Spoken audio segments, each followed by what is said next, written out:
An Italian Rebirth. The big question: what factors inspired the Renaissance movement?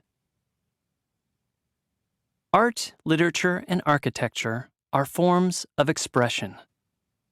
These forms of expression often communicate what is happening during certain periods in time. Have you ever heard the word Renaissance?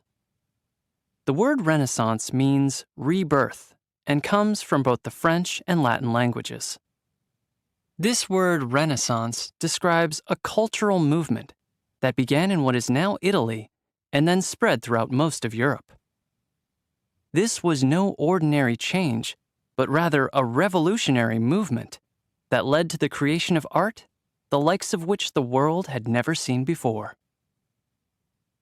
The Renaissance movement was inspired by a renewed interest in ancient Greek and Roman culture and learning. New ideas were born, and old ideas were reborn. The Renaissance was a particular period of change in literature, art, philosophy, science, education, and architecture. To understand why the Renaissance was such an extraordinary movement, it helps to recall what was happening in Europe before the Renaissance. What came before the Renaissance? More than 2,000 years ago, ancient Greece gave us tremendous works of art and architecture. Ancient Greek sculptures emphasized balance, proportion, and the perfect human form. Ancient Greeks built strong buildings supported by mighty pillars and columns. They gave us the ideas of great philosophers such as Plato and Aristotle. They gave us lasting works of literature, including Homer's Iliad and Odyssey. From ancient Greece, we have inherited important ideas about government, including the idea of democracy, rule by the people. Even the word democracy comes from the Greeks. The Greek word demos means people.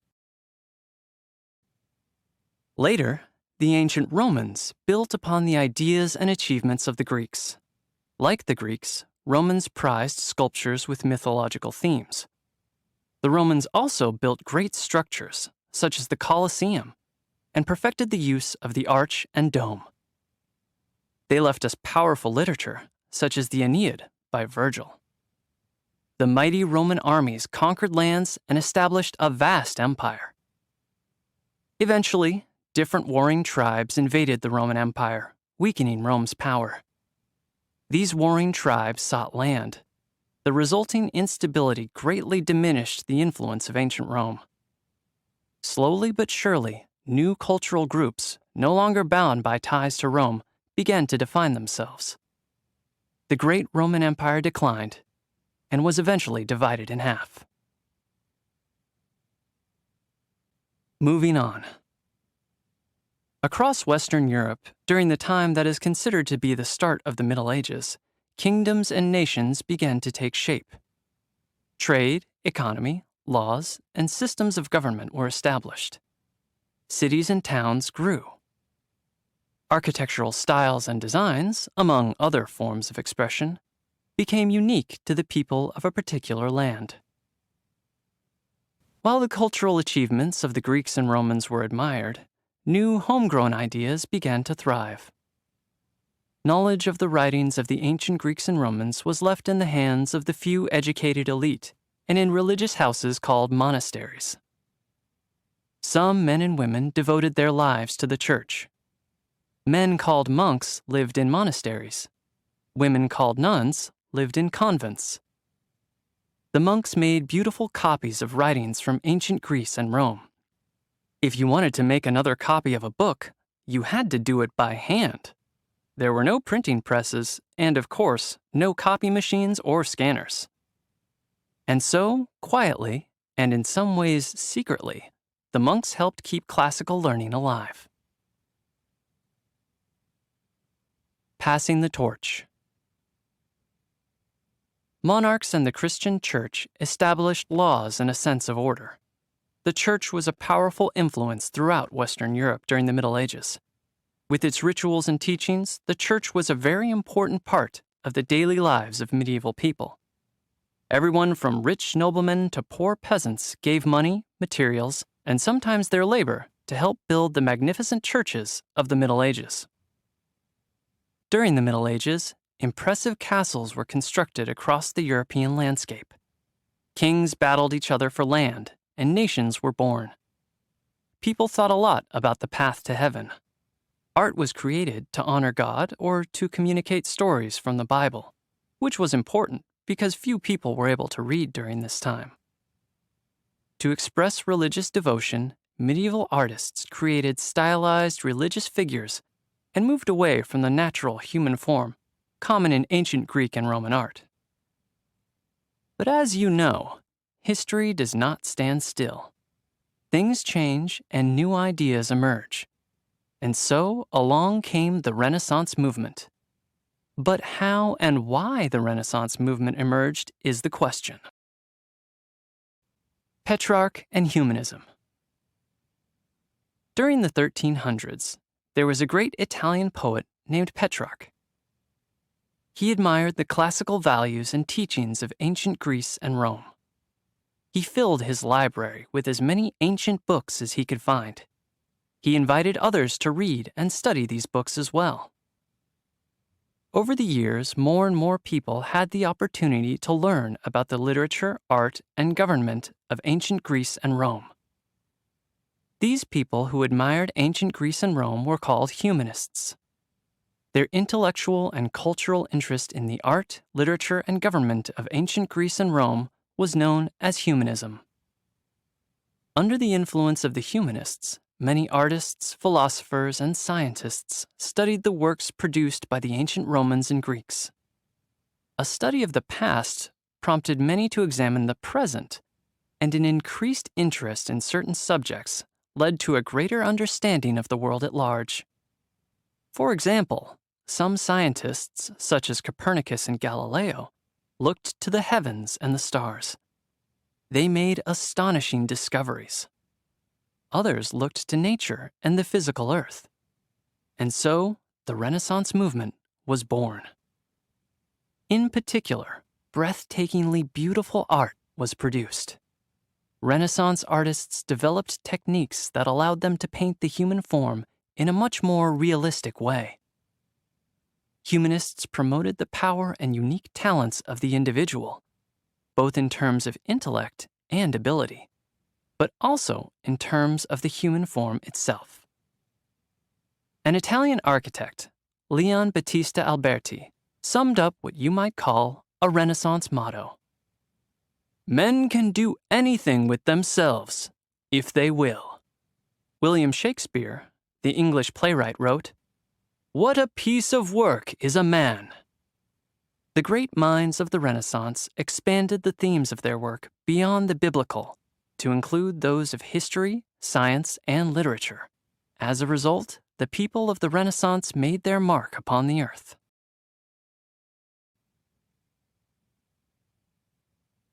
The middle class. Typically, most people lived and died in the towns and rural areas where they were born. As had been the case for centuries, people belonged to groups or classes, and social mobility was limited. However, during the late Middle Ages into the Renaissance period, as the Italians became wealthier and cities grew, there were more and more merchants and craftsmen. There were so many, in fact, that there was an expansion of the middle class, the class between those who worked the land and the nobility. As a result, the wealthy middle class grew in power and status. Bankers and merchants proved you didn't have to be born a nobleman to be rich and powerful. You could work hard and make money and rise in society. And with money comes political influence. The rise of the middle class was not restricted to Italy. The financial and political rise of this social group was evident throughout Europe. Without a doubt, the middle class assumed even greater influence during the Renaissance.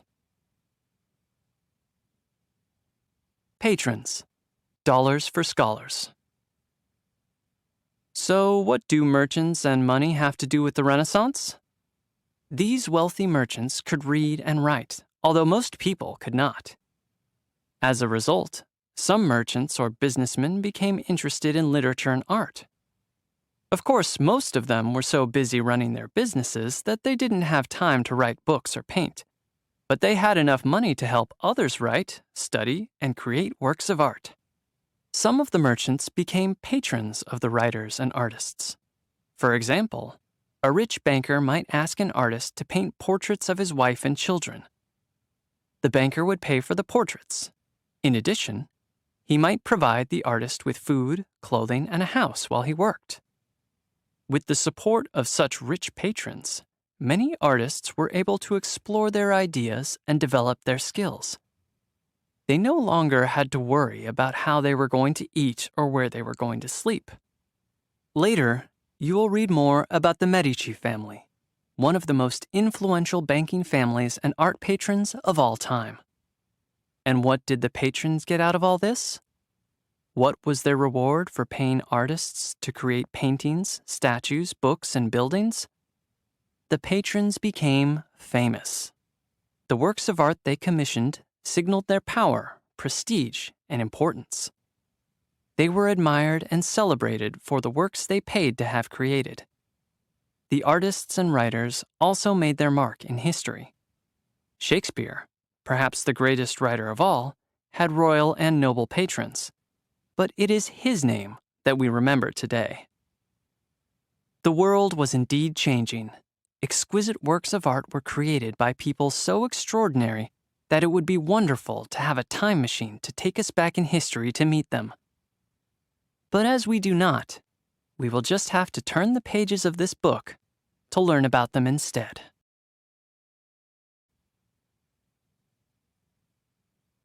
The Middle Ages. The Middle Ages had its fair share of troubling times, but it was also a time of great achievement in art and learning. Let's examine some key achievements. Western Europe. Universities were founded in cities such as Bologna, Oxford, Paris, and Cambridge. Hundreds of castles, such as Alcázar de Segovia in Spain and Dover Castle in England, were constructed in Western Europe. The building of great cathedrals, which took hundreds of years to complete, was also undertaken during this age. Byzantine civilization. When invading tribes destroyed and took over much of the Western Roman Empire, the Eastern Roman Empire, or Byzantine civilization, remained strong. The great city of Constantinople was the center of Byzantine civilization. Constantinople's central location made the city an important link between Europe and Asia. From about 300 to 1453 CE, Byzantine civilization was one of the most advanced in the world. Islamic civilization. During the Middle Ages, many Muslim scholars made significant progress in math, science, and astronomy. Some scholars translated works by ancient Greek philosophers and scientists into Arabic, which helped preserve classical writings. A great thinker and writer named Ibn Sina wrote influential works of philosophy, poetry, and astronomy. He also made important medical discoveries about how to treat diseases. A large part of Spain was conquered and settled by Muslims. Learning thrived in many Islamic cities. Cities such as Palencia, Valladolid, Salamanca, and Alcalá had libraries, schools, and universities. In the 900s, scholars from Africa, Asia, and Europe traveled to Córdoba to be part of a city rich in learning and the arts. Beginning in the late 1000s, Christian forces started to drive the Muslims out of Spain. By the time of the reign of Ferdinand and Isabella, the king and queen who helped finance Columbus's voyage in 1492 CE, the Muslims had been driven out. They left behind, however, writings about science and philosophy that would contribute to the reawakening of learning in Italy during the Renaissance. The early Renaissance. The big question. What are techniques and features of Renaissance art and architecture? What an exciting time to be alive! Painters, sculptors, architects, and philosophers were buzzing with ideas. With help from wealthy families and the church, they created splendid projects. Let's meet 3 important artists from the early Renaissance. Brunelleschi loses. Before Filippo Brunelleschi devoted himself to architecture, he worked as a goldsmith. In 1401 CE, when the city council of Florence invited artists to submit ideas for decorating the huge doors of a religious building called the baptistry, Brunelleschi created a beautiful design. But his design didn't win. The winning design was submitted by Lorenzo Ghiberti. When Ghiberti found out that he'd won, he bragged, "I have surpassed everyone." The Florence City Council offered to allow Brunelleschi to work as Ghiberti's assistant, but Ghiberti flatly refused his help. This started a lifelong rivalry between them. After losing the contest, Brunelleschi decided to explore his interests in architecture. In the spirit of the Renaissance, he looked back to classical times. Brunelleschi wins. As the years passed, Brunelleschi took what he learned from the ancient Romans and began to develop his own ideas about architecture. Brunelleschi, like other Renaissance artists, began to move away from the complex medieval style of architecture in favor of the balance and symmetry of ancient Greek and Roman architecture. He had previously traveled to Rome to study Roman ruins, and had been inspired by the dome of the Pantheon. This inspiration came in handy when, in 1418 CE, the Guild of Wool Merchants in Florence announced another competition. They wanted to find someone who could solve a difficult architectural problem: how to put a roof over a huge space. The space was over the middle of the Cathedral of Florence. Work had begun on the cathedral 80 years before Brunelleschi was born, but it still wasn't finished. The plans called for a roof to be placed over the middle of the church, an area 136 feet wide. For years, the architects of Florence had been arguing about how to build this roof. Some people said it was impossible. But Brunelleschi approached the wool merchants and announced that he could do it. How? He had an idea for how to cover the space with a dome. When the guild members demanded to see his plans, Brunelleschi refused. He claimed they would steal his ideas. To illustrate his point, Brunelleschi brought an egg to a guild meeting. Imagine you are a guild member at this meeting. You hear Brunelleschi ask, "Can any one of you make this egg stand on its head without toppling?" No one replies. So Brunelleschi cracks the egg on the table and balances it on its jagged top. One of your fellow guild members sneers, "We could have done that!" But Brunelleschi responds, "That's precisely my point. If I tell you my plans to build the dome, you'll say you knew how to do it all along." In the end, the guild members chose Brunelleschi to undertake the project. But then they got cold feet. They thought he needed someone to help him, so they picked Brunelleschi's old rival, Ghiberti. Brunelleschi was angry. He knew Ghiberti had no idea how to build the dome. So Brunelleschi pretended to be sick. While he lay in bed, all work stopped. Finally, the guild members told him that Ghiberti could do nothing without him. From then on, Brunelleschi alone was in charge. Donatello the sculptor. The greatest sculptor of the early Renaissance was known as Donatello. As a young man, Donatello helped Lorenzo Ghiberti decorate the doors of the baptistry in Florence. Later, he worked with Ghiberti's rival, Brunelleschi. It seems that Donatello and Brunelleschi visited Rome together to study the ancient ruins. Donatello drew from these experiences when he created his well-known sculpture, St. George. On the rectangular base of the statue, Donatello carved a scene from the popular legend in which St. George battles a dragon. According to the legend, there was once a fierce dragon terrorizing a town. The people fed the dragon sheep, but the dragon demanded humans. The unlucky victims were chosen by lottery. When the daughter of the king was chosen, she went to meet her fate. But St. George arrived just in time to save the princess and slay the dragon. Before leaving the scene, St. George converted all the townspeople to Christianity. The standing figure of St. George that Donatello carved is a proud and confident warrior. His strong, muscular form shows through his armor.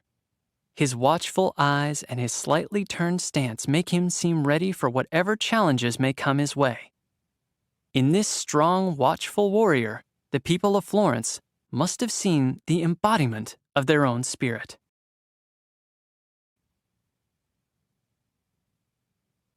A Little Barrel. Alessandro di Mariano Filippetti was his real name, but he was called Sandro Botticelli. Botticelli means little barrel in Italian. It is believed that the nickname was first applied to Botticelli's older brother, and when young Sandro went to live with him, people started calling him Botticelli too. While the nickname doesn't bring graceful images to mind, Botticelli's paintings are known for their grace, elegance, and beauty. Botticelli was born in Florence in 1455 CE. He was first apprenticed to a goldsmith, and then later to a famous painter. In 1481 CE, he traveled to Rome, where he spent a year painting the walls of the Sistine Chapel. The Sistine Chapel is located in the Vatican, where the Pope, the head of the church, lives. Botticelli's most famous painting, The Birth of Venus, shows a scene from classical mythology. Botticelli painted Venus in a pose from an ancient Roman statue, then added his own touches, such as the flowing hair and the almost sad expression. The wind gods blow gentle breezes to move the goddess ashore. Botticelli was a favorite painter of wealthy patron Lorenzo de' Medici.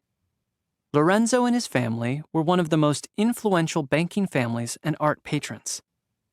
They supported artists like Botticelli financially so that they had time to create art. In return, the Medici family was admired for their contributions to the art world. However, Botticelli's association with the Medici family ended when the family left Florence after Lorenzo's death. Botticelli lost much of his financial support too. The monk, Savonarola, took charge of the city of Florence and became the most powerful person in the city. Savonarola did not approve of paintings like The Birth of Venus. Savonarola's sermons must have affected Botticelli deeply. He stopped painting scenes from classical mythology and turned his attention to religious themes. For example, instead of painting Venus, he painted Mary, the mother of Jesus. But he still painted her with grace and elegance.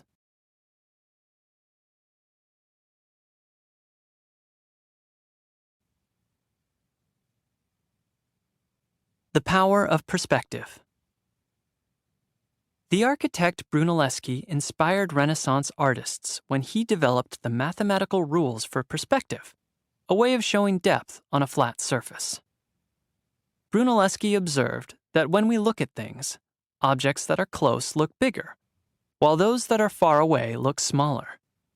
He also observed that if you stand between two parallel lines that stretch into the distance, the lines appear to come closer together until they meet at a point on the horizon. When the lines come together, they seem to vanish.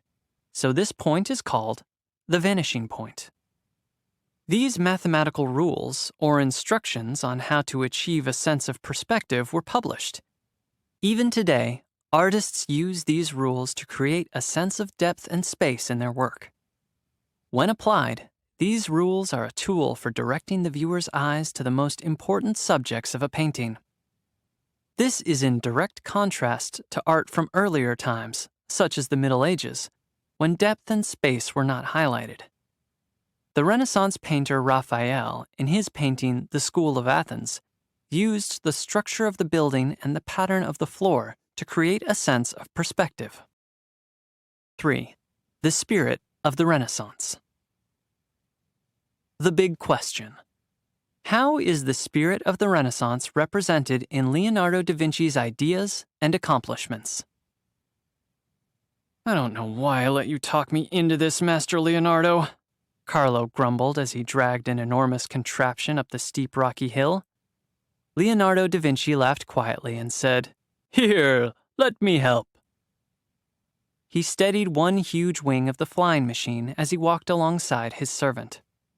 When they reached the summit, Leonardo gazed down at the streets and buildings of Florence.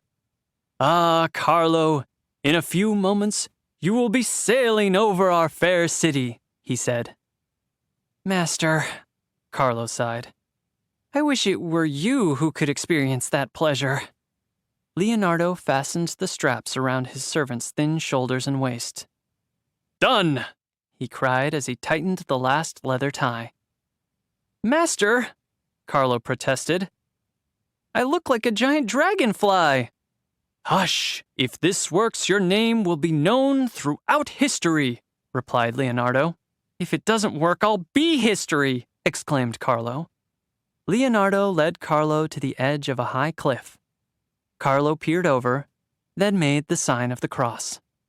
"If you please, Master," said Carlo, "has it occurred to you that if God had intended man to fly, he would have given us wings?" But Leonardo just smiled and gave Carlo a hearty push off the cliff. As Carlo plummeted downward, Leonardo shouted, "Man can do anything he sets his mind to do, my faithless friend!" It would be a nice ending to the story if Carlo suddenly swooped upward and soared like a bird over the rooftops of the city. But alas, the poor servant fell and broke his leg. Or so goes the story that has been handed down to us over the years. The story, whether true or legendary, tells a lot about Leonardo's attitude toward life. Man is capable of doing anything he sets his mind to. Anything. That belief drove Leonardo da Vinci to explore uncharted territory in many fields. He was passionately interested in a number of subjects and highly skilled at most anything he tried. An amazing apprentice. If we had to pick just one person to represent the spirit of the Renaissance, it might be Leonardo da Vinci. Painter, inventor, scientist, musician, and more, Leonardo embodies the belief that anything is possible. He was born in 1452 CE in Vinci, a town near Florence. As a young boy, he worked as an apprentice to Andrea del Verrocchio, a leading painter and sculptor of Florence. Leonardo's work as an apprentice kept him busy from dawn to dusk. He swept floors, fetched supplies, and made brushes. He also practiced drawing and painting each day. It didn't take long for people to notice Leonardo's artistic genius. Often, a master artist would paint the main features of a picture, but leave it for an apprentice to finish the landscape or other smaller figures in the background. In 1476 CE, Verrocchio was working on a painting called The Baptism of Christ. Verrocchio painted one angel and then asked Leonardo to paint another. Legend has it that Leonardo's angel looked so much better than Verrocchio's that the old master never picked up a brush again.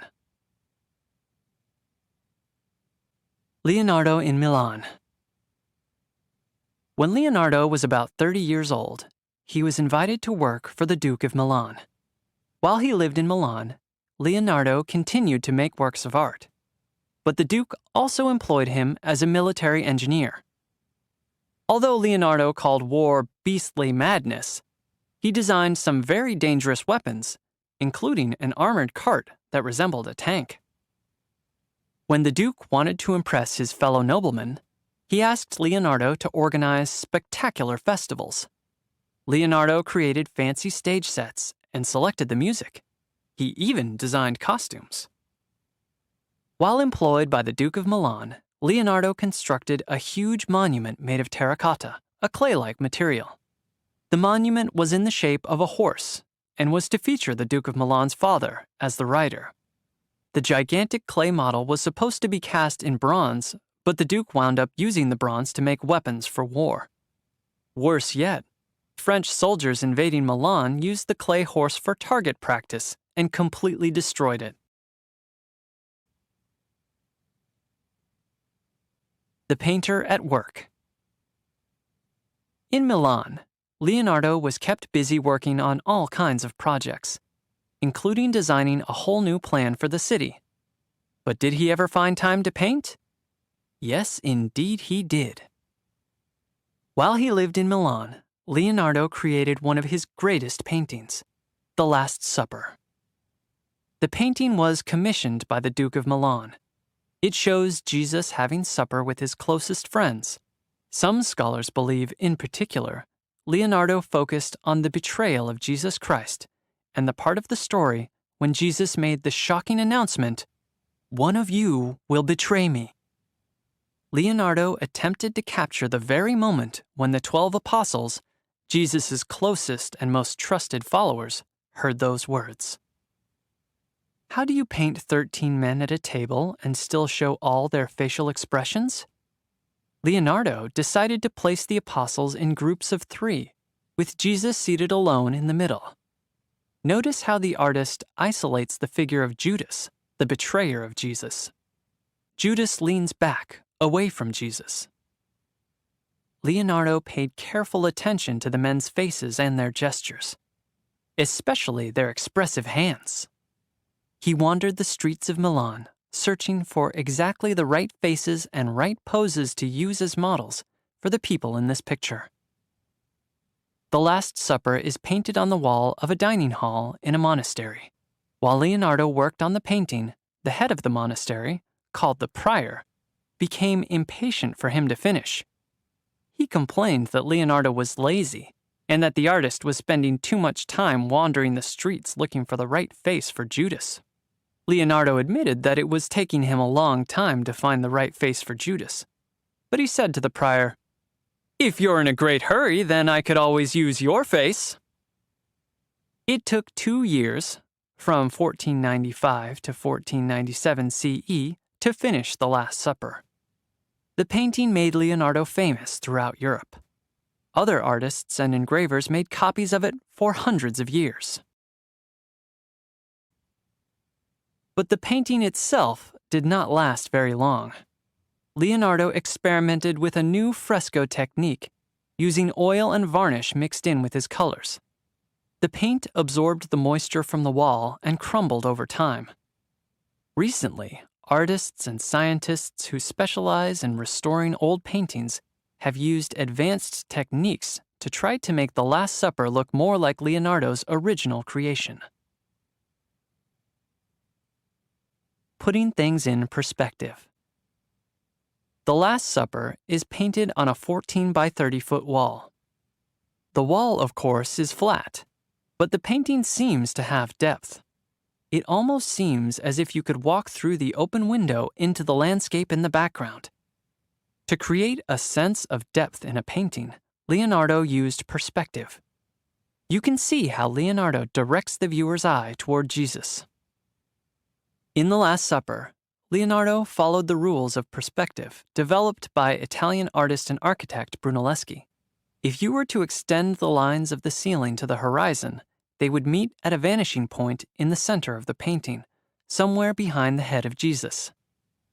This draws your attention to Jesus as the most important figure in the painting. Leonardo also put an open door and windows behind Jesus. Through them, you can see the landscape in the distance. In a book he wrote on painting techniques, Leonardo added some refinements to the rules of perspective. He said that when you paint objects at a distance, you should not make them too detailed, and you should make the colors a little weaker. Leonardo the Scientist. After he left Milan, Leonardo lived in several places, including his beloved city of Florence. For a while, he worked as a mapmaker and military engineer, and he became friends with Niccolò Machiavelli, who worked in the government of Florence for many years. In 1506 CE, Leonardo returned to Milan. As time went on, he became more interested in science than in art. In fact, at one point, he wrote that he could not bear the sight of a paintbrush. When Leonardo looked at the sky and saw birds soaring gracefully through the air, he wondered, how can man fly too? Being Leonardo, he got to work and designed several devices. He tried to make a model based on the way bats flew. He boarded up the windows of the room he worked in so no one would know if his flying machine failed. It didn't work. Still, Leonardo's attempts were far from total failures. In the course of his studies, he developed some of the basic ideas for parachutes and helicopters.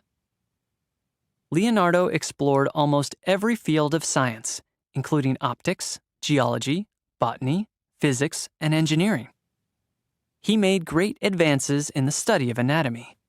His notebooks are filled with highly detailed drawings of human bodies, not just the outside, but the inside too.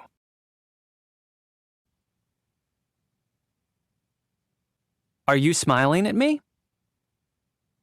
While Leonardo lived in Milan for the second time, he painted what may be the most famous painting of all time.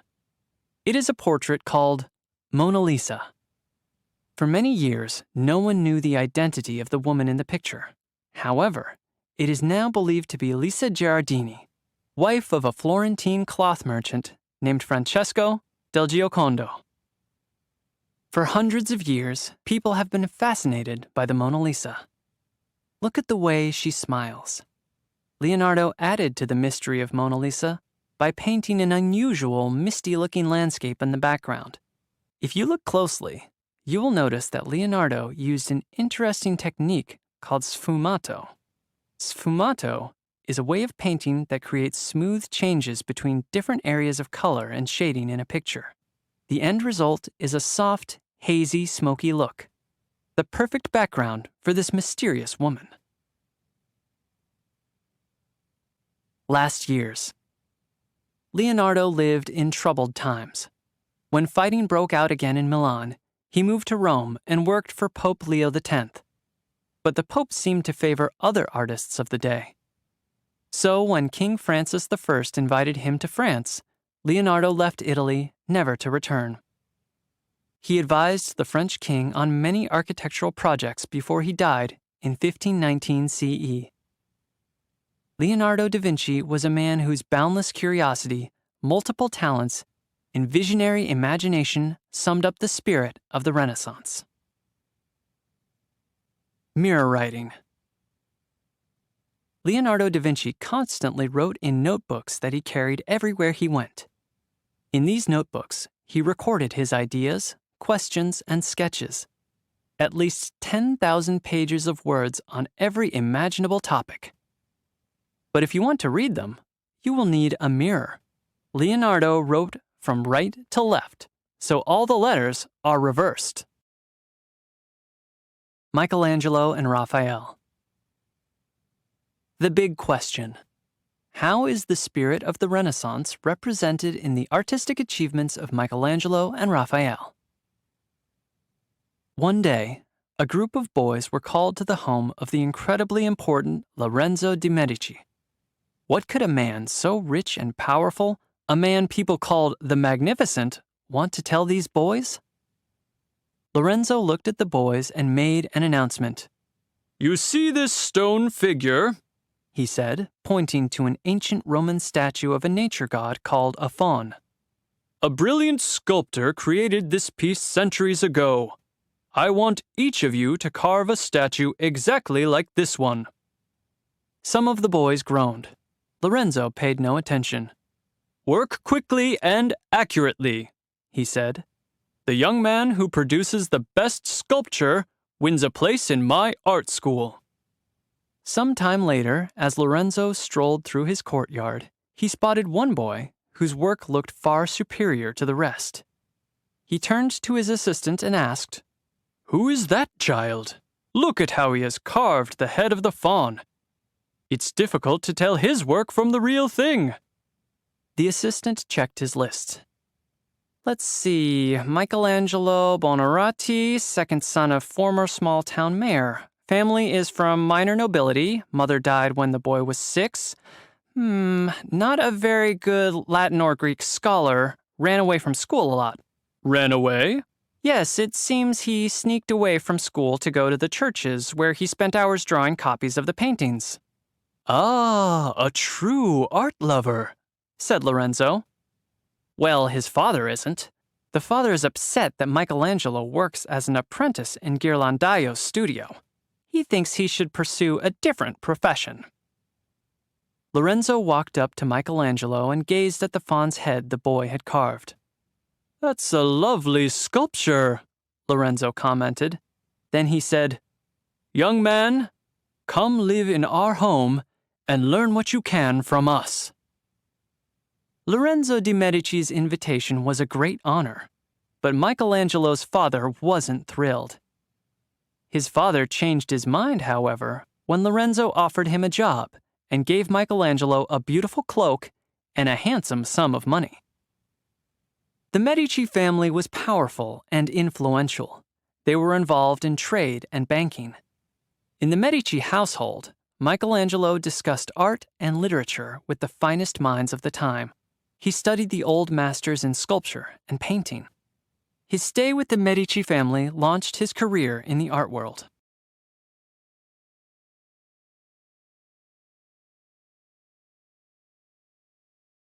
Michelangelo made it, and don't you forget it. On a stormy night in 1492 CE, Lorenzo de' Medici died. The sudden loss shocked the people of Florence. Michelangelo, in particular, lost a friend and a patron, a man who had recognized the young artist's genius and supported him in his efforts. Reluctantly, Michelangelo left his beloved city. After some years of moving here and there, Michelangelo went to Rome. In Rome, a church official who had heard about the young sculptor's work offered him a job. He told Michelangelo to create something spectacular so that people would remember him, the church official, when he was gone. 24-year-old Michelangelo got to work immediately. In less than 12 months, he carved the stunningly beautiful Pietà.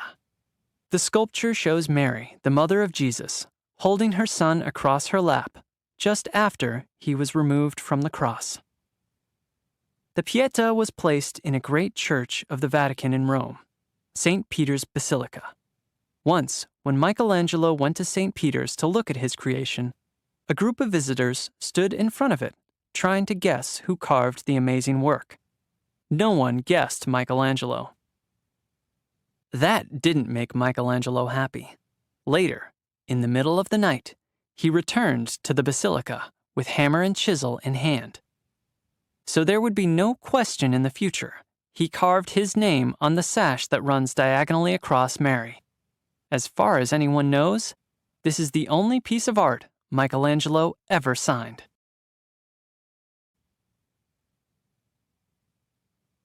From the giant comes the giant slayer. The Pietà made Michelangelo the most famous sculptor in Italy. In 1501 CE, he returned to Florence. There, officials of the cathedral showed Michelangelo a huge rectangular block of marble known as the Giant. They showed him where another artist had begun to work on the huge block, but then made a mess of it. The officials challenged Michelangelo. "Can you make something out of this?" they asked. Michelangelo accepted the challenge.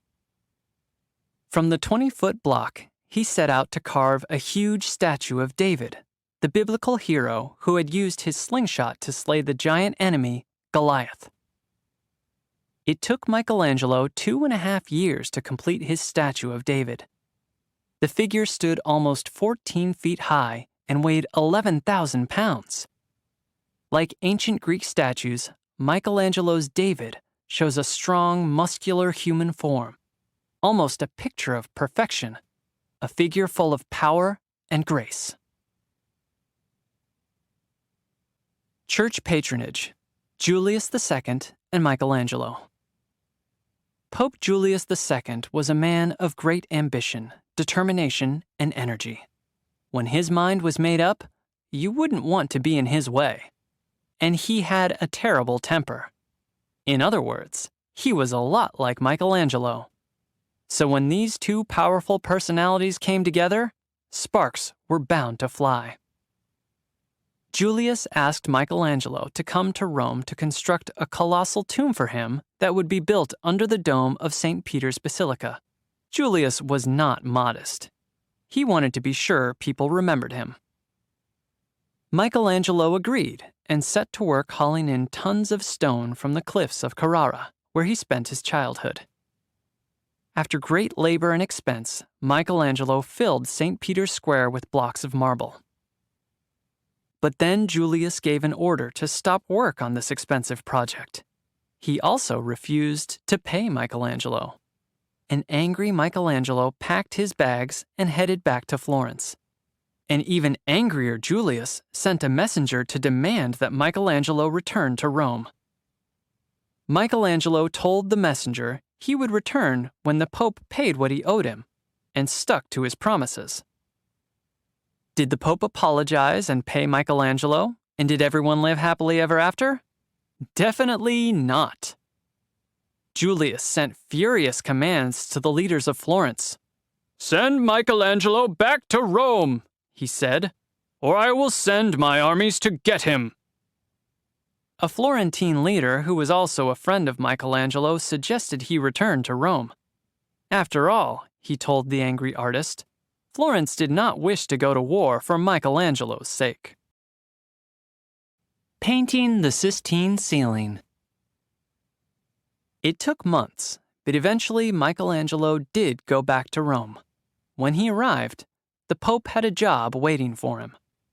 The Pope had decided that the tomb could wait. Instead, he wanted Michelangelo to paint the ceiling of the Sistine Chapel. Michelangelo refused. "I am a sculptor, not a painter," he told the Pope. And the ceiling itself was immense.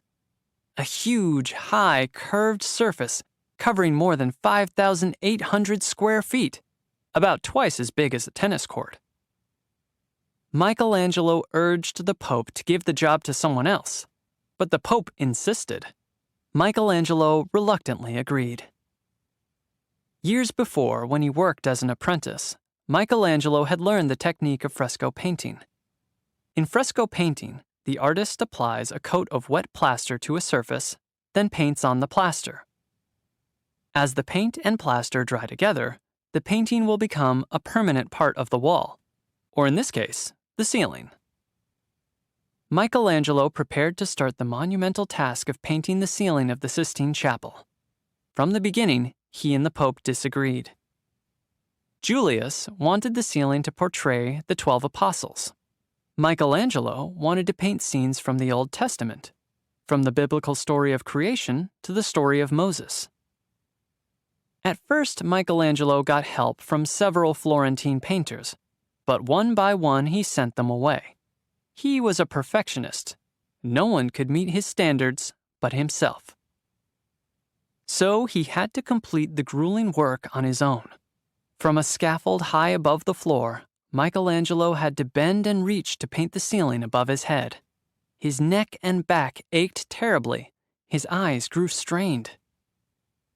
Pope Julius didn't make life any easier. He constantly urged Michelangelo to hurry. Finally, in October 1512 CE, after almost 4.5 years of work, Michelangelo completed the ceiling. Great crowds hurried to the Vatican. They gazed in wonder at the ceiling. Just 4 months later, Pope Julius II died. The Pope never did get his colossal tomb in St. Peter's.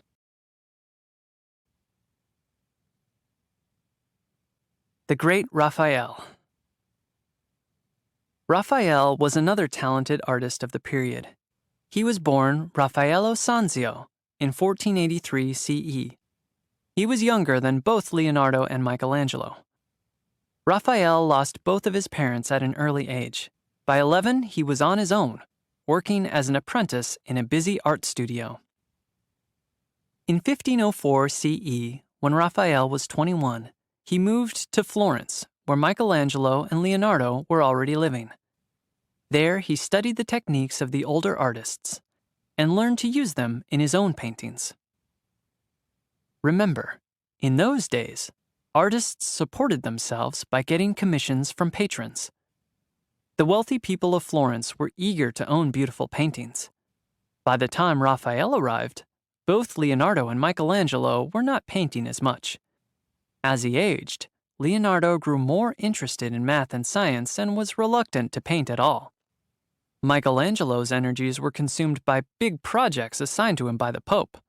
So, young Raphael had many people ready to pay him to paint.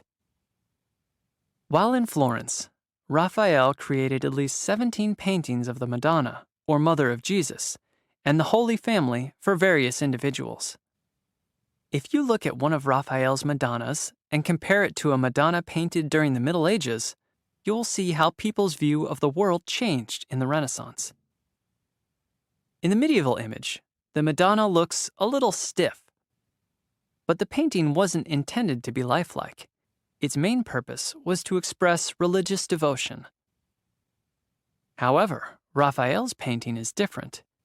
He presents natural human figures that are so lifelike, it is as if they could step out from the painting. In Rome. In 1508 CE, Raphael was called to Rome by Pope Julius II. While Michelangelo was painting the ceiling of the Sistine Chapel, Raphael was put in charge of painting a series of rooms in the Vatican. In one room, he painted a fresco, or mural, that has become very famous. It is called the School of Athens. The composition of the painting shows how Raphael was a great master of perspective, while the subject matter shows how much the Renaissance movement admired the ancient Greeks. Raphael painted many scholars and philosophers. Some are reading, some are discussing big ideas. In the center of the painting, Raphael placed the great philosophers, Plato and Aristotle. After Raphael's patron, Pope Julius II, died, Raphael became a special favorite of Pope Leo X. Leo put Raphael in charge of the work on St. Peter's Basilica. In addition, Raphael directed the efforts to dig up and study ancient buildings and statues in Rome. Raphael led a productive life. The artist died on his 37th birthday. Part of the epitaph on his tomb in Rome reads, "While he lived, he made Mother Nature fear to be vanquished by him." The bankers who loved art. The big question: what motivated Renaissance patrons to commission so much art? The Medici family of Florence was incredibly wealthy. You have already heard some stories about Lorenzo de Medici and the artists he supported. Let's first learn more about Lorenzo's grandfather, Cosimo, who really established the family as patrons of great art. By the mid-1400s, Cosimo de' Medici had built a thriving international banking business, taking advantage of the success of Italian merchants trading goods with other countries. Bankers would charge fees to exchange foreign money for local money and to provide loans to customers. He and his family made the city of Florence the banking center of Europe. Like his ancestors, Cosimo was a shrewd businessman. However, something else also captured his interest. Cosimo had grown up surrounded by the ruins of the Roman Empire. As a child, he had looked at the crumbling buildings and wondered, who were these Romans? What can I learn from them? As an adult, Cosimo collected rare books and manuscripts. He hired scribes to copy and translate them. He made sure his own children read great works by the Roman poet Virgil and the Greek philosopher Plato. He built libraries. Who's really in charge? Cosimo de' Medici was a great patron of the arts. The Medici family home became a gathering place for thinkers and artists from around the world. Many artists lived with Cosimo as they worked on their statues and paintings. One idea from the ancient Greeks really appealed to Cosimo de' Medici. This was the idea of democracy, rule by the people. Cosimo liked the idea of creating a new society in Florence modeled on Greek ideas. But for Cosimo, democracy was only an idea. In reality, the city of Florence was not run in a democratic way because Cosimo controlled Florence. Here's the way democracy was supposed to work in Florence. The craftsmen and merchants of Florence joined together in special groups called guilds, such as the Wool Merchants Guild, the Silk Weavers Guild, and the Doctors and Pharmacists Guild. The guild members elected councilmen, and these councilmen were supposed to govern the city. That was a step toward democracy, but it was Cosimo who told the guild members which councilmen to elect. These men were friends of his who followed his suggestions closely. By this method, Cosimo de' Medici indirectly ruled Florence for 30 years. The citizens of Florence liked Cosimo well enough that they did not protest his way of ruling the city. After all, Cosimo successfully protected the city from its enemies. He made generous gifts to charity. Business in Florence was booming. When Cosimo de' Medici died at the age of 76, the grateful people of Florence gave him the title Father of Our Country. Like father, not like son. After Cosimo's death, his son Piero took charge of Florence. Piero suffered from gout, a painful disease of the joints, and had to be carried from place to place on a stretcher. Piero did not inherit his father's leadership or banking skills, but he did love art. Frail Piero ruled only a few years before he died. Piero's son Lorenzo became ruler of Florence when he was only 20 years old. Lively, dashing, and popular, Lorenzo was the opposite of his sickly father. He played sports, wrote songs, and loved to discuss poetry and philosophy. Lorenzo enjoyed the good life so much that when his father died, he hesitated to take charge of Florence. He soon realized, however, that in Florence, if you weren't in charge, you wouldn't stay wealthy. His peacemaking skills won the hearts of his countrymen and the respect of other leaders in Europe. People began to call him Lorenzo the Magnificent. Patron and poet. Like his father and grandfather, Lorenzo loved classical literature and art. He wrote poetry. The Platonic Academy, a group of learned scholars, continued to meet at his house. He carried on the family tradition of supporting many painters and sculptors and filling his home with beautiful works of art. Lorenzo started the School of Sculpture, where the great Michelangelo trained as a young boy. And as you have discovered, Lorenzo was a patron of and friend to Michelangelo. He also supported such great Renaissance artists as Botticelli and Verrocchio, the master from Leonardo's days as an apprentice.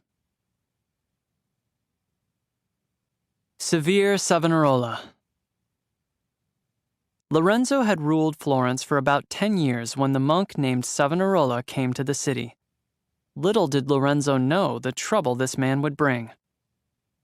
You have already heard about how Savonarola's harsh sermons prompted Botticelli to change his style of painting. As soon as Savonarola arrived in town, he began preaching against the Medici family. He said they ate too much, drank too much, dressed immodestly, and cared too much about their fancy belongings. He made the same charges against the people of Florence. Lorenzo tried to make peace with Savonarola by giving a donation to the monastery where the monk lived. Savonarola returned the money with an insult. He said a good monk is like a good watchdog. When a thief comes along and throws him a bone, he puts it to one side and goes on barking. The end of the Medici family. In 1492 CE, Lorenzo died at the age of 43, leaving his 21-year-old son Piero in charge. This Piero was known as Piero the Unfortunate, because of his poor judgment and complete lack of political knowledge. 2 years later, the French invaded Florence, and Piero was forced to leave the city. angry mobs broke into the Medici family home and tore it to pieces, destroying or selling off many valuable items.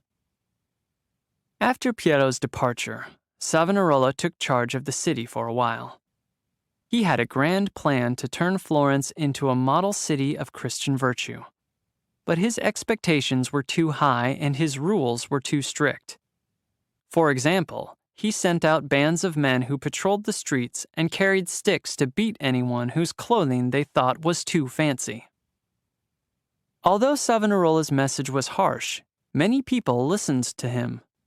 Once, he urged his followers to build a huge bonfire in the town square. He told the people of Florence to throw in their vanities, the things he considered fancy and unnecessary. Men and women tossed jewelry and expensive clothing, even paintings and books into the roaring blaze, which is remembered as the Bonfire of the Vanities. Although Savonarola was a monk, he openly insulted the powerful leader of the church, the Pope. He said that Pope Alexander VI was corrupt. At first, the Pope ordered Savonarola to stop giving sermons. This didn't quiet the angry monk. Later, the Pope excommunicated Savonarola, which means he took away his membership of the church. Then Savonarola was accused of the crime of heresy, of holding beliefs that disagreed with the church. Back then, the church was very powerful and demanded that people follow its rules. It was a serious crime to be a heretic. Eventually, Savonarola angered the church so much that he was arrested, convicted, and executed.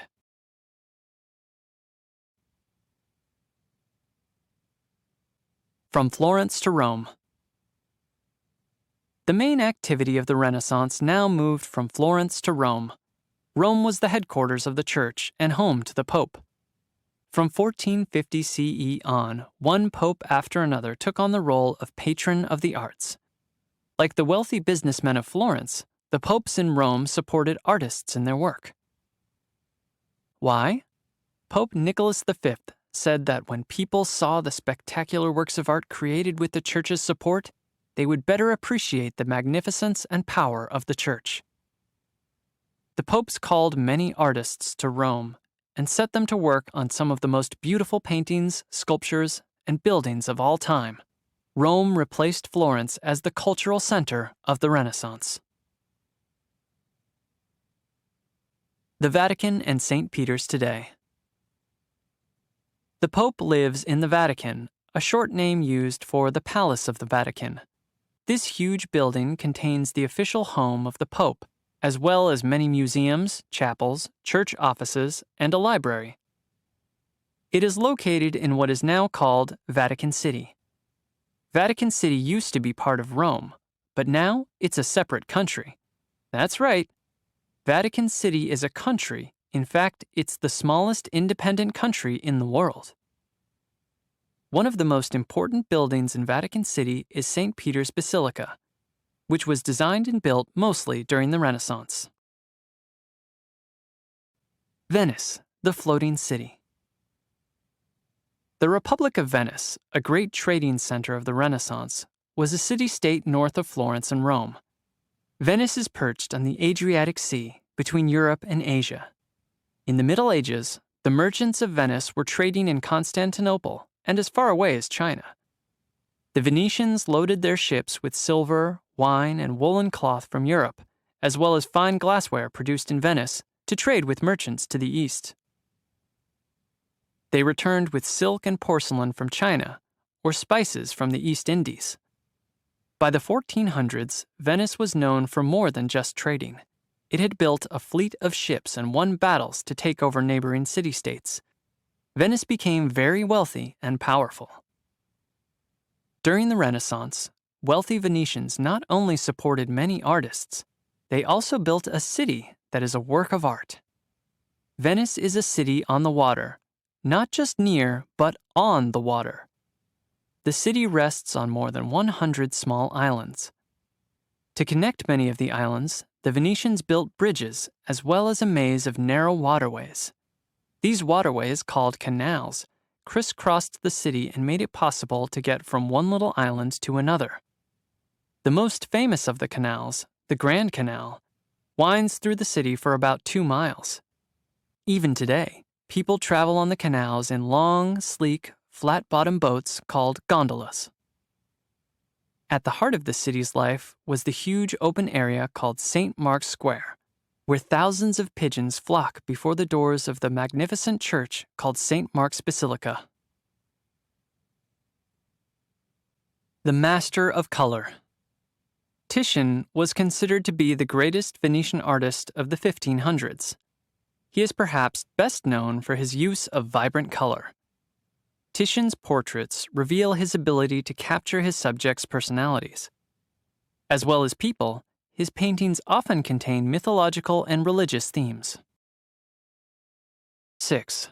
Morals, modesty, and manners. The big question. What were the Renaissance ideals of how a prince or courtier should act? Niccolò Machiavelli worked for the government of Florence in the late 1400s. He witnessed the Medici family fall from power, and he witnessed the bitter struggles between the city-states in Italy, between city-states and foreign countries, and between the Pope and other rulers. All this fighting among rulers made him think. He thought about how a prince should rule his people. Because of all the fighting, he especially thought about how a prince should defend himself against enemies and remain in power. He wrote his ideas in a famous book called The Prince. This book was a study of the art of politics, and its publication caused much discussion among the rulers of the time. What is the chief goal of a prince? To stay in power, said Machiavelli. Machiavelli thought that to keep his power, a prince might at times have to be dishonest. A wise leader, Machiavelli wrote, cannot and should not keep his word when keeping it is not to his advantage. Machiavelli asked, "Is it better, for a prince, to be loved than to be feared, or the reverse?" Machiavelli said that a prince should wish to be both loved and feared, but he also said that if a ruler had to choose one or the other, then it would be better for people to fear him.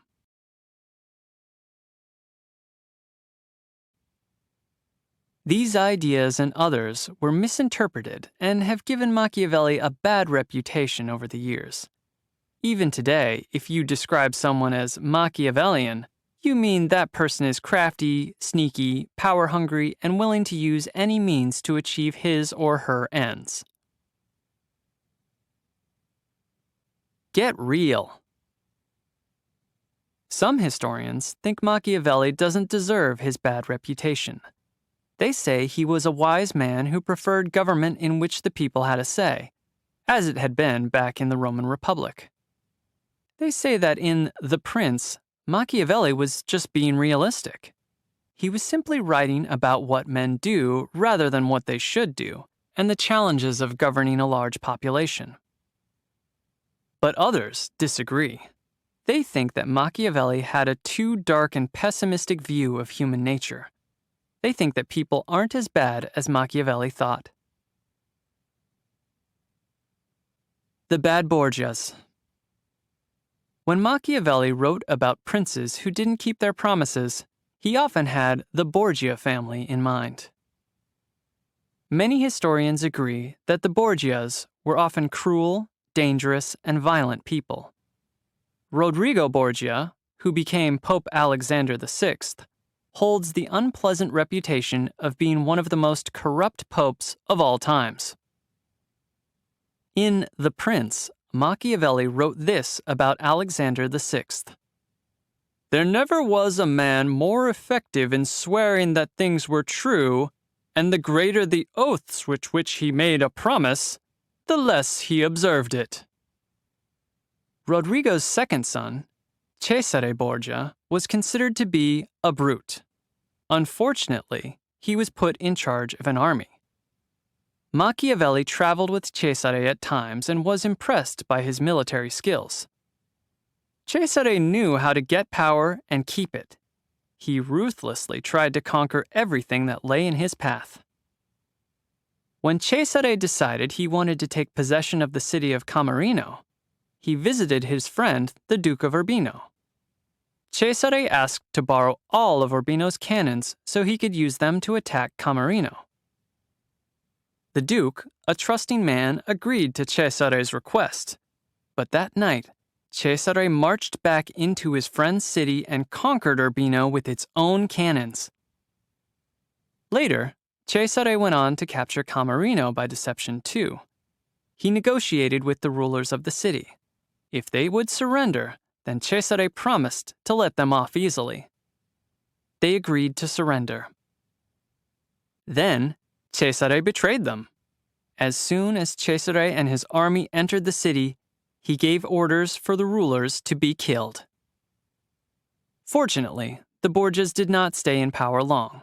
Rodrigo Borgia, also known as Pope Alexander VI, died in 1503 CE. Cesare was chased out of Italy. He died in battle in Spain at the age of 31. From The Prince. Machiavelli also greatly admired ancient Greece and ancient Rome. In a letter he wrote to a friend, Machiavelli said that he wrote The Prince after reading many works of history by the ancients, the classical writers of Greece and Rome. "I give myself completely over to the ancients," Machiavelli said. Here are some excerpts from The Prince. "Anyone who determines to act in all circumstances the part of a good man must come to ruin among so many who are not good. Hence, if a prince wishes to maintain himself, he must learn how not to be good, and to use that ability or not as is required. The experience of our times shows that the princes who have done great things are the ones who have taken little account of their promises, and who have known how to addle the brains of men with their craft. If men were all good, this advice would not be good, but since men are wicked and do not keep their promises to you, you likewise do not have to keep your promises to them.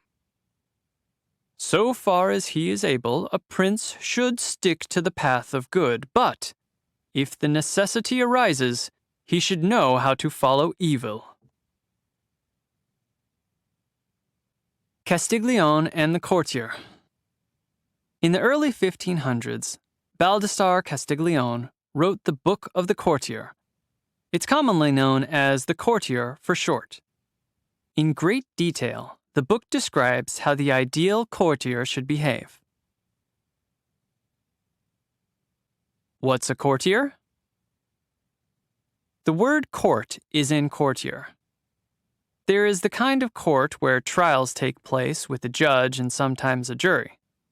But this is a different kind of court, the court of a king or prince. A prince's court might mean the palace or mansion where the prince lives. The court also includes the royal family, servants, officers, and advisors of the prince. A courtier is a person who spends a lot of time at the court of the prince. Sometimes, when people refer to a courtier, they mean a person who hangs around the prince and flatters him and tries to gain his favor. But this doesn't apply to all courtiers. The Book of the Courtier describes the right ways to behave at court among royals and nobles. It describes the ideals of courtly life. Castiglione said that a lady should be witty, elegant, and cultured. He said a gentleman should be loyal to his prince and courteous to women. The courtier should be athletic, sensitive, artistic, and well-educated. A perfect courtier should be able to do everything well. He should be a skilled horseman, a bold soldier in battle, a graceful dancer, and more. He should be well-built and shapely of limb, not too short or too tall, and he should be a remarkable athlete. He should excel in jousting, wrestling, tennis, and spear throwing. But, said Castiglione, the courtier should avoid some activities, such as turning somersaults, rope walking, and the like, which little befit a gentleman. You might think that a courtier who can do everything well would be rather conceited. But it's important, Castiglione said, to be gentle, modest, and reserved. In other words, don't be a show-off. Most important of all, the courtier must accompany his actions, gestures, habits, in short, his every movement, with grace. Even when the courtier is doing something very difficult, he should do it so gracefully that it looks easy. The Italian word for this quality is sprezzatura. It means the ability to make things look easy, as though you hardly have to try or think about what you're doing. Della Casa's Guide to Manners of the Renaissance. During the Renaissance, what people considered good manners changed quite a bit. In the 1500s, Giovanni della Casa wrote a book about etiquette, or the customs for polite behavior. Della Casa was a poet and diplomat from Florence. The book, known in Italian as Il Galateo, is largely addressed to his nephew and therefore takes on a familiar tone, though he intended to reach a wide range of people. Della Casa detailed proper ways to sit and stand in the company of others. He explained how best to blow your nose, to cut your nails, and to chew your food. He even discussed situations where it might be okay, or not, to express your feelings. The excerpts below revealed just how important good manners and polite behavior were to Della Casa. It is, moreover, extremely indecent to spit, cough, and expectorate, as it were, in company, as some hearty fellows are apt to do, and more so when you have blown your nose, to draw aside and examine the contents of your handkerchief, as if you expected pearls or rubies to distill from your brain. These kinds of habits, in good company, are so very nauseous and disgusting that if we indulge ourselves in them, no one can be very fond of our acquaintance. It is also an inelegant custom for anyone to apply his nose by way of smelling to a glass of wine, which another person is to drink, or to a plate of meat which another is to eat. Nay, I would not advise anyone to smell anything which he himself intends to eat or drink, since there is a possibility at least that his nose may drop upon it, or the very idea may offend the company, though by good luck that accident may not then befall them. What now can we suppose to say to those people whom we sometimes see thrusting like hogs their very snouts into their soup, so as not once to lift up their eyes from their hands from what is set before them? Who, with their cheeks inflated as if they were sounding a trumpet or puffing up the fire, do not so properly eat as devour their food? Women in the Renaissance. The big question. What opportunities did the Renaissance movement afford to some wealthy women of the time? Although many Renaissance women ran a household as expected by the cultural norms of the day, some women became powerful and influential despite all that stood in their way. One such woman was Isabella d'Este. Isabella was born in the Italian city-state of Ferrara in 1474 CE. Fortunately, her father, the Duke of Ferrara, believed in the importance of educating both his sons and his daughters. Isabella blossomed into a brilliant student. When she was only 6 years old, she knew Latin and Greek and played the lute, a popular instrument during the Renaissance similar to a guitar. She was a feisty little girl who could and would debate anyone on any topic. Other children called her La Prima Donna, or the First Lady. Engaged at 6. As was the custom long ago, the Duke of Ferrara arranged marriages for his children. Arranged marriages allowed powerful families to form political ties and alliances with other powerful families. So, at the tender age of 6 years old, Isabella became engaged to Francesco Gonzaga of Mantua. But he was much older, all of 14. The wedding took place when Isabella turned 16, a normal age in those times for a girl to get married.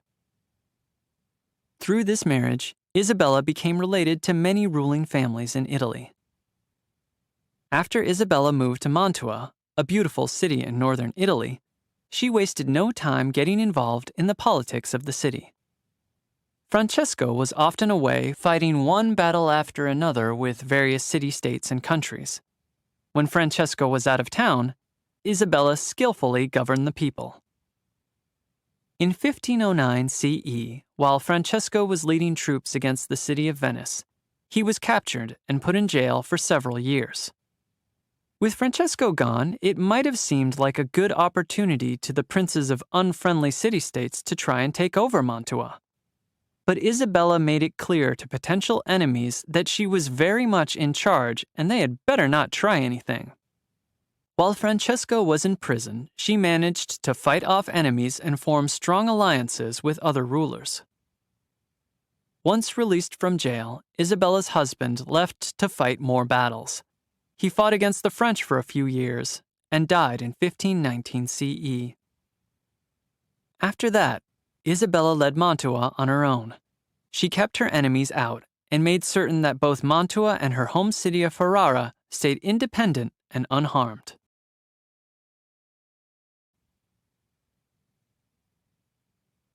A passion for the arts. Not only was Isabella an outstanding ruler, she was also a great patron of the arts. She collected antiques, rare books, and all types of artwork. Tucked away in the castle of St. George in Mantua, Isabella built a special room.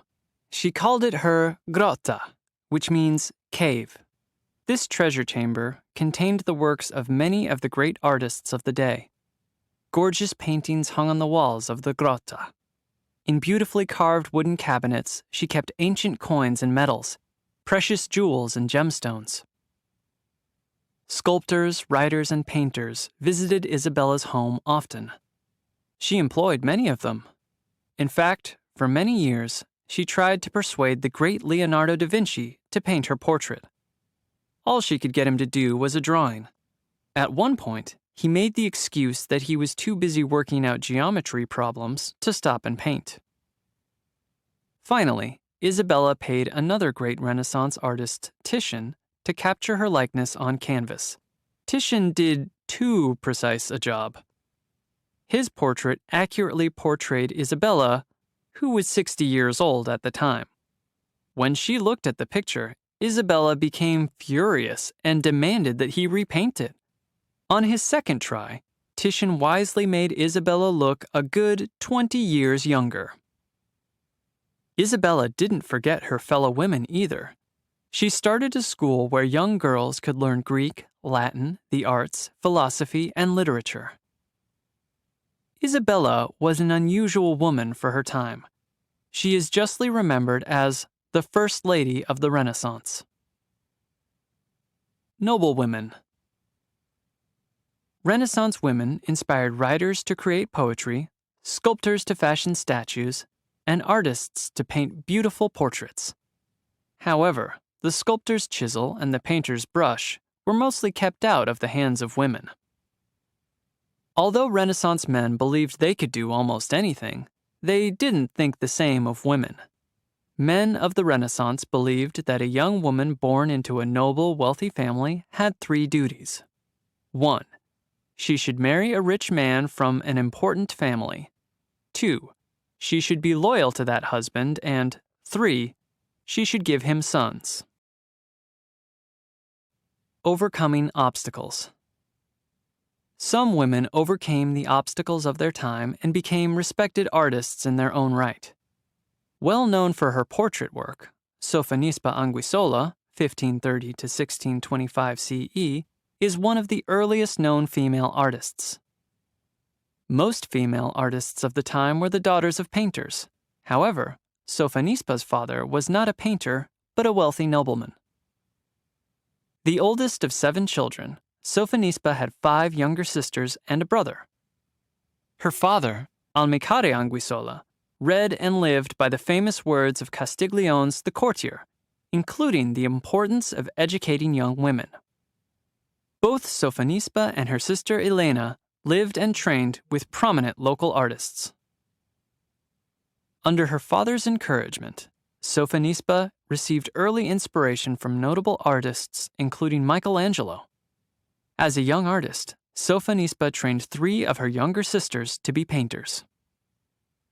Her most well-known works include many self-portraits and the famous family portrait, Lucia, Minerva, and Europa Anguissola playing chess. Lucia, Minerva, and Europa are 3 of her younger sisters. The painting captures a glimpse of noble family life during this time. One of the first known women to paint large figure paintings was the daughter of an Italian painter, Prospero Fontana. Lavinia Fontana, 1552 to 1614 CE, received patronage from the family of Pope Gregory XIII and painted portraits of many well-known individuals. Recognized for her attention to detail and the use of vibrant colors, her self-portraits and family paintings were reminiscent of Sofonisba Anguissola. Lavinia married lesser-known artist Gian Paolo Zappi, who ultimately worked as her agent. Renaissance style. During the European Renaissance, there was more freedom in the style of dress, and the headdresses allowed more hair to show than had previously been considered acceptable. The high collars and starched ruffs or pleated collars of this period led to upswept hairstyles that were sometimes formed over a wire frame in a heart shape. In England, a variety of beards, mustaches, and hairstyles for men became popular during the reign of Henry VIII. The popularity of Queen Elizabeth I inspired her subjects to wear red wigs or dye their hair red and shave their hairlines to give the appearance of a high forehead like hers. Toward the end of the 1500s, a red blonde hair color was popularized in paintings by Italian artist Titian. To achieve the color, Venetian women applied mixtures of alum, sulfur, soda, and rhubarb to their hair and sat in the sun to let it dry. A new custom in Renaissance France was to grind flowers into a powder and apply the mixture to hair. Blonde hair was considered especially stylish for women. Women often bleached their hair to make it blonde. Wigs or fake locks of hair made from yellow or white silk were also common. Clothing was an important status symbol during the Renaissance. The wealthy dressed in fancy clothing. A wealthy person would have a variety of clothes made from fine materials, furs, and silks. Peasants, on the other hand, typically had only 1 or 2 sets of clothing. Wealthy men wore colorful tights or stockings with a shirt and tight-fitting coat called a doublet. They also often wore hats. Wealthy women wore long dresses with high waists and puffy sleeves and shoulders. Sometimes their dresses were embellished with embroidery stitched with gold and silver thread. Women had elaborate gold jewelry decorated with expensive jewels like pearls and sapphires. In some areas, laws that had been in effect since the early 1300s prevented the lower classes from wearing nice clothes. In England, there were many laws that specified who could wear what types of clothes. Only certain social classes could wear clothes of specific colors and materials. In some areas, only nobles were allowed to wear fur. Marriages to keep the peace. During the Renaissance, in upper-middle-class families, most marriages were arranged by parents, usually while the children were still young. Therefore, men and women did not usually date each other, fall in love, and then get married. Fathers preferred that their daughters marry rich and powerful men from other city-states or countries. There was a good reason for this. When the daughter of a prince in one city-state married the son of a ruler in another city-state, the two families would be much less likely to go to war. With a son, daughter, and grandchildren between them, the two rulers would have too much in common to fight each other. This practice of arranged political marriages became common all across Europe. After a while, many of the ruling families were related to each other. The Northern Renaissance. The big question. How did the Renaissance movement in Italy impact the artists of Northern Europe? Until now, we have only read about the Renaissance movement in Italy. The Renaissance reached other parts of Europe as well. Scholars and artists in other countries were also enjoying a rebirth of learning. Sometimes, these scholars and artists visited the city-states of Italy, especially Florence, and brought ideas and artwork back to their home countries. These countries included Germany and the region that used to be called Flanders, which is now part of the Netherlands and Belgium.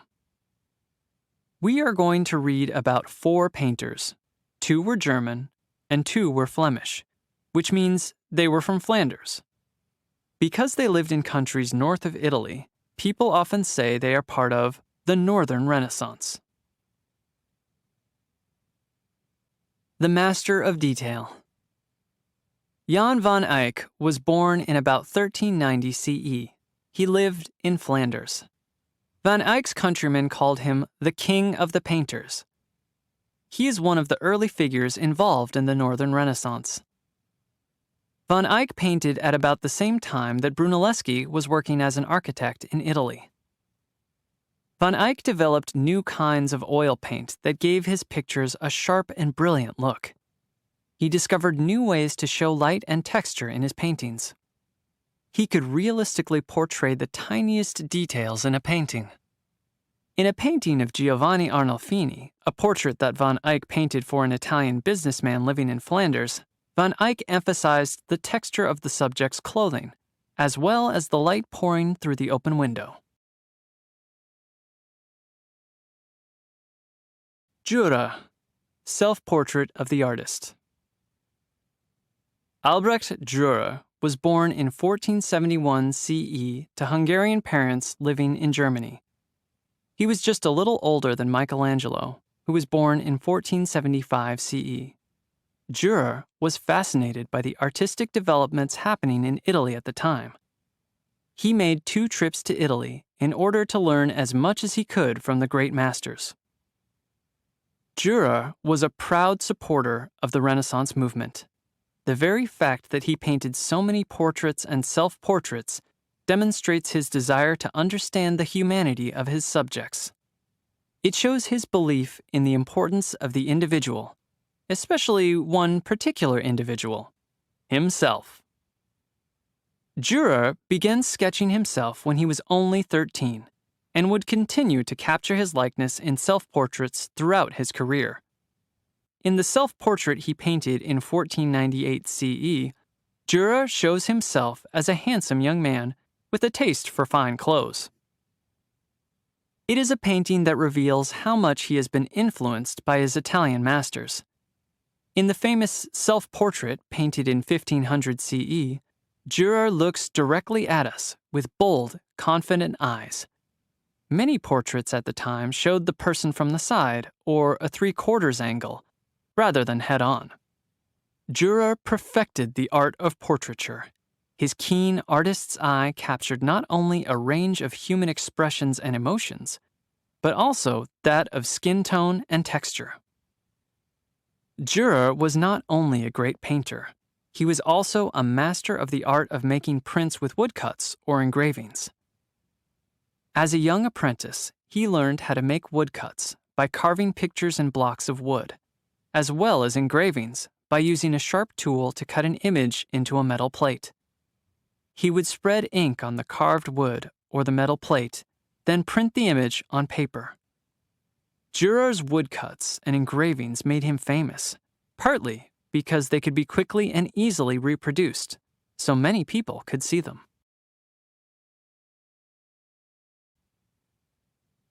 Pieter Bruegel the Elder.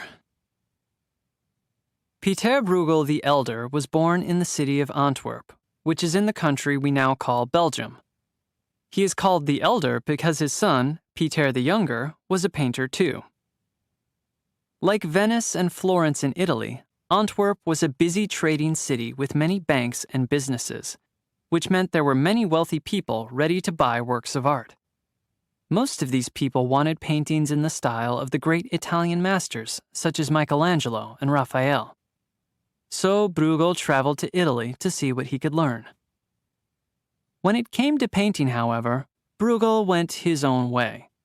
You won't find heroic-looking muscular figures such as the ones Michelangelo painted on the ceiling of the Sistine Chapel. You won't find many scenes from classical mythology in Bruegel's work. His paintings are very different from anything like Botticelli's Birth of Venus. One of the few paintings in which Bruegel did choose to use a classical myth as the theme is Landscape with the Fall of Icarus. It's as though Bruegel were saying, "What's all the fuss about these myths? I'll give you a painting about a myth, but in my own way." Bruegel's way was to make the myth only a small part of the painting. He chose the Greek myth of Daedalus, the master inventor, and his son Icarus. For King Minos, Daedalus designed a giant maze called the Labyrinth, from which no one could escape. Later, when the king grew angry with Daedalus, he locked him in the labyrinth along with Icarus. But Daedalus soon came up with a plan to escape. Little by little, he gathered many feathers, then fastened them together with wax to make wings like those of a bird. He and his son used the wings to fly out of the labyrinth. But in his excitement, Icarus ignored his father's warnings not to fly too high. Up and up he flew until the sun began to melt the wax. The feathers fell from his wings, and down plunged Icarus into the sea. Bruegel's painting shows the fall of Icarus, though at first glance you might not even notice it. Look at the bottom right corner of the painting. Do you see two legs sticking out of the water near the ship? That's Icarus falling into the water, and that's all of the myth Bruegel chose to show. Bruegel draws our attention away from the myth and makes us look at everyday life, at the farmer plowing and the shepherd with his flock. Bruegel is best known for his pictures of everyday people. For example, he painted Peasant Wedding, also known as The Wedding Feast, in the late 1560s. Bruegel shows the peasants as he saw them. He doesn't try to prettify the scene. This is not a fancy feast. The simple food is being carried on rough boards. In the foreground, you can see a child licking her fingers, making sure she gets every last bit out of the bowl. In the middle left, the piper is looking hungrily at the food passing by. He's probably hoping there will be some food left for him after he finishes playing. Bruegel's sons, grandsons, and even great-grandsons became artists, but none equaled or surpassed his great works.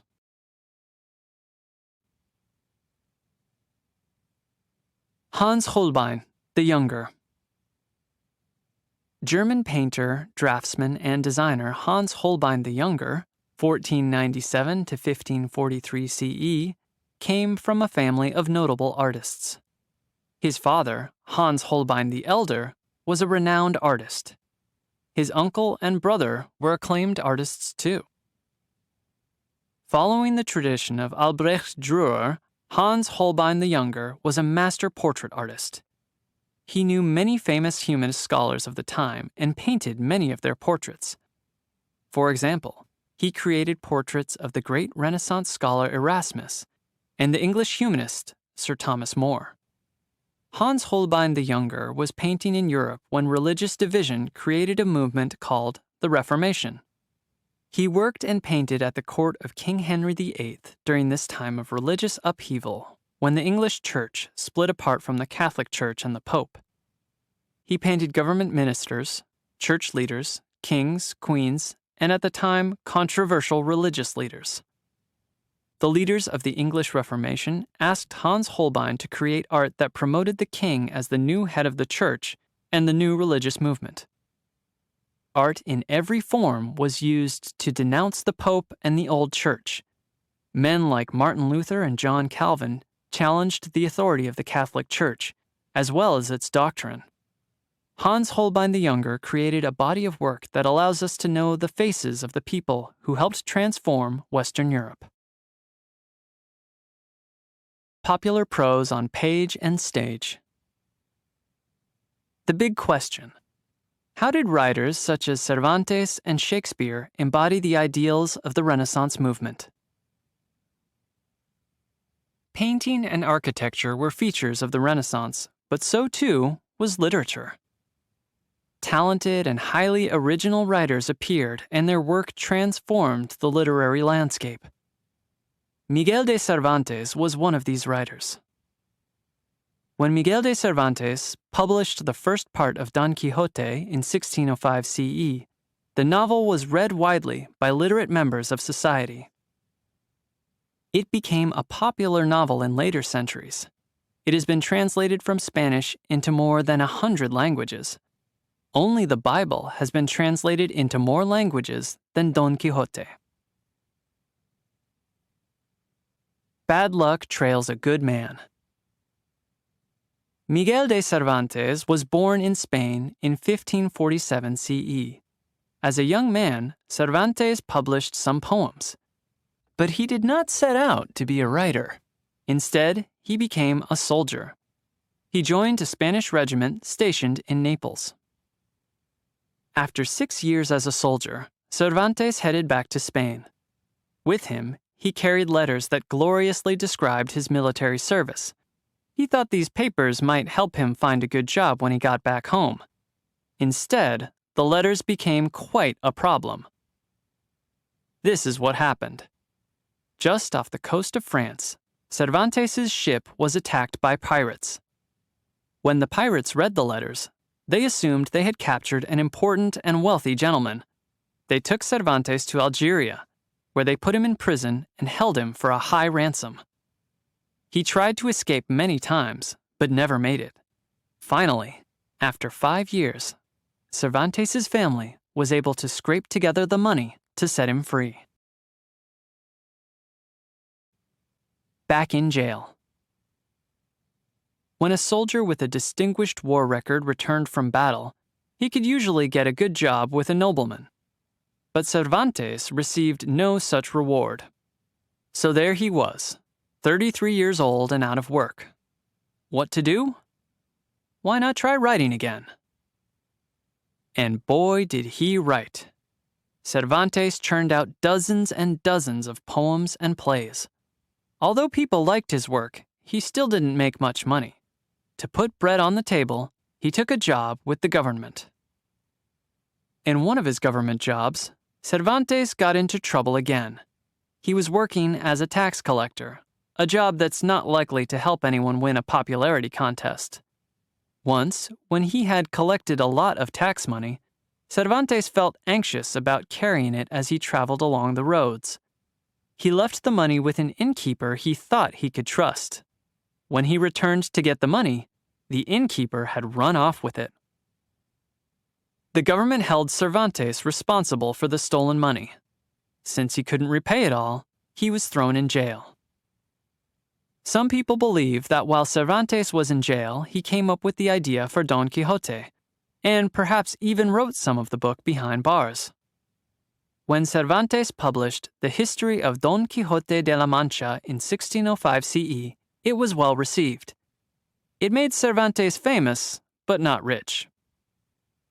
Near the end of his life, Cervantes did find a patron whose support allowed him to concentrate on his writing. He wrote a second part to Don Quixote and more short stories. He completed a novel just 4 days before he died in Madrid in 1616 CE. What's so great about Don Quixote? Don Quixote was written about 400 years ago. Why has it remained so popular?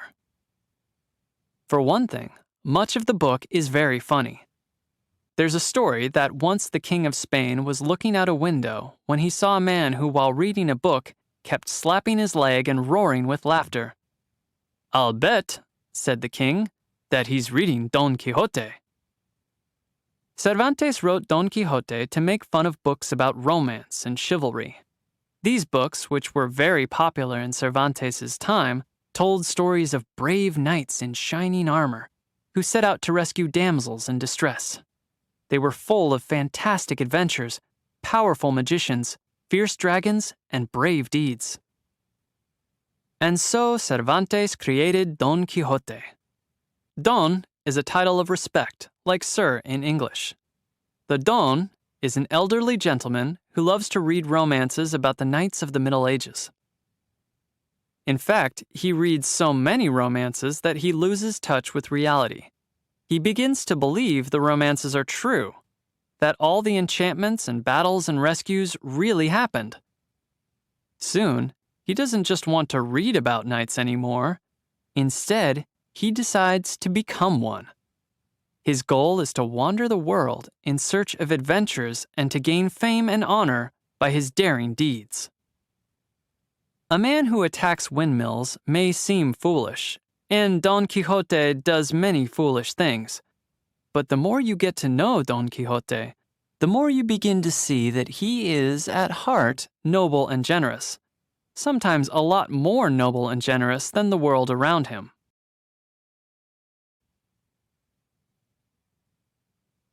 The Young Bard of Avon. William Shakespeare was an English playwright, poet, and actor during the Renaissance. Many people believe Shakespeare was the greatest playwright of all time. Shakespeare is sometimes called the Bard of Avon. Bard is another word for poet. This well-known poet was born in England in Stratford-upon-Avon in 1564 CE. He was the third of 8 children. His father worked as a leather merchant and glovemaker. During Shakespeare's early years, his father served as a bailiff, something like an officer of the law of their town, and the family seemed pretty well off. In Shakespeare's time, well-off boys attended school. Girls stayed home. Young Will probably spent long hours learning Latin, Greek, the Bible, and English history. It seems he didn't enjoy school much. In one of his plays, he described the whining schoolboy with his satchel, creeping like a snail unwillingly to school. By the time Shakespeare reached college age, his father had become so poor that he owed money, couldn't pay taxes, and didn't show his face in public for fear of being thrown in jail. It's likely that the Shakespeare family didn't have enough money to pay for a college education for William. What did William do when he finished his schooling? No one knows for sure.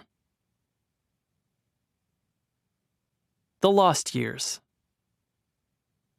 There's a lot about Shakespeare's life we don't know. No one even knows for sure the exact date of Shakespeare's birthday. Most of the information we have about Shakespeare comes from the town's official records of baptisms, marriages, and deaths.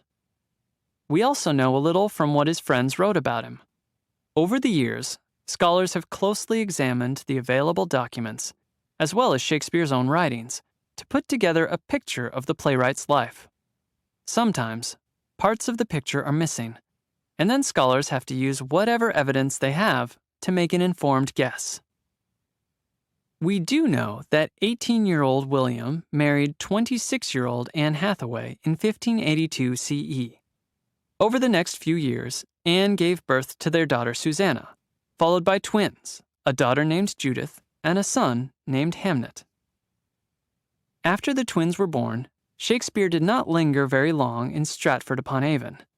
We're not certain why he left, nor does anyone know what Shakespeare did during what are called the Lost Years, from 1582 to 1592 CE. We do know that by 1592 CE, Shakespeare had arrived in London and was establishing a reputation as a playwright, actor, and poet. Some of his more highly educated competitors said his plays were vulgar, but the people loved his work, and the royalty also enjoyed them. His acting company frequently performed in the court of Queen Elizabeth and later for King James.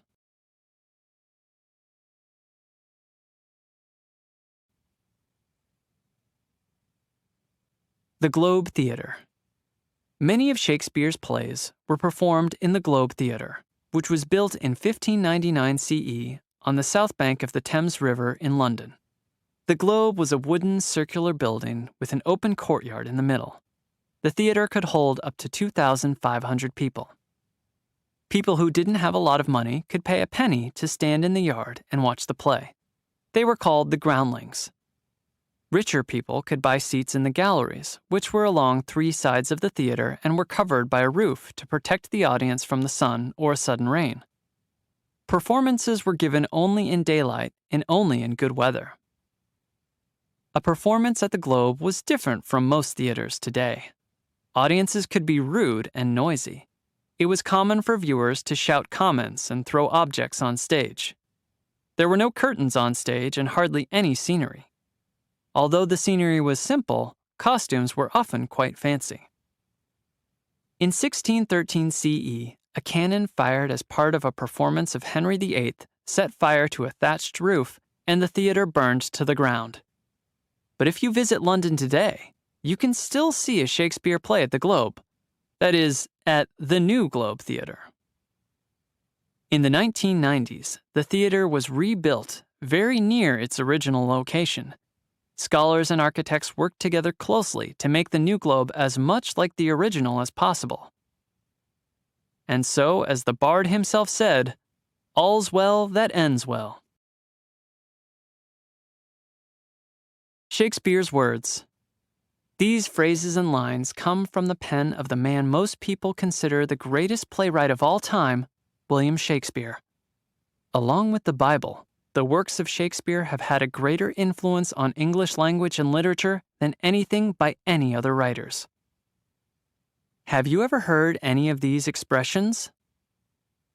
Tongue-tied, as quiet as a lamb, dead as a doornail, seen better days, eaten out of house and home.